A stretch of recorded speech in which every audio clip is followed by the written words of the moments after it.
দুর্গাপুর থানার কাদার রোডে দাও দাও করে জ্বলে উঠল একটি 4 চাকা গাড়ি। মুহূর্তে থমকে যায় 19 নম্বর জাতীয় সড়ক। দমকল ও পুলিশ পৌঁছে আগুন নিয়ন্ত্রণে নিয়ে আসে। স্থানীয় সূত্রে জানা যায়, সার্ভিসিং এ নিয়ে যাওয়ার সময় শর্ট সার্কিটে আগুন লেগে যায়। হতাহতের কোনো খবর নেই, তবে গাড়িটি ক্ষতিগ্রস্ত হয়েছে। গাড়ির মালিক মুখ খুলতে চায়নি।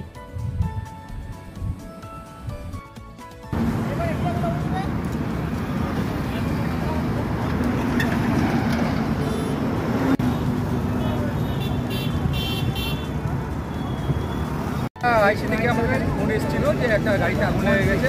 আমরা এসে এখানে দেখলাম যে একটা কেয়া কোম্পানির গাড়িতে আগুন লেগে গেছে। সে খোঁজ খবর নিয়ে জানা গেল এটা সার্ভিসিং করতে এসেছিল, টেস্ট টাইমে বেরিয়েছে, রাস্তার মধ্যে আগুন লেগে গেছে। কী কারণে লাগতে পারে? শর্ট সার্কিট হতে পারে, তাছাড়া কোনো কারণ নেই। কোনো ক্ষয়ক্ষতি হয়েছে? গাড়িটা পুরোটা নষ্ট হয়ে গেছে। চালক সময় ইঞ্জিন কেউ নেই।